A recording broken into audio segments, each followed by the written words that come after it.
হরে কৃষ্ণ, হরে কৃষ্ণ।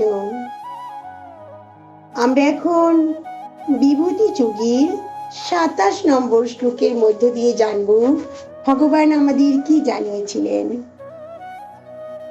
উচ্চৈ শ্রবসমাৎ স্নানং বিদ্ধি মামমৃতোদ্ভবম ঐরাবতং গজেন্দ্রাণং নারায়ণং চ নরাধিপম।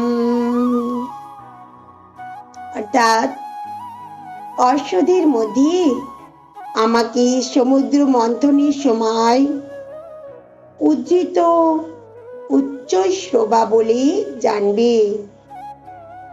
শ্রেষ্ঠ হস্তিদের মধ্যে আমি হলাম ঐরাবত এবং মানুষদের মধ্যে আমি হলাম সম্রাট।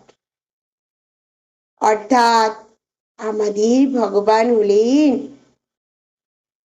সমস্ত কিছুর স্রষ্টা,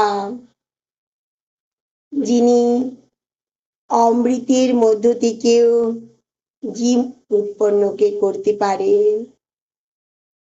রাধে রাধে, রাধে রাধে, রাধে।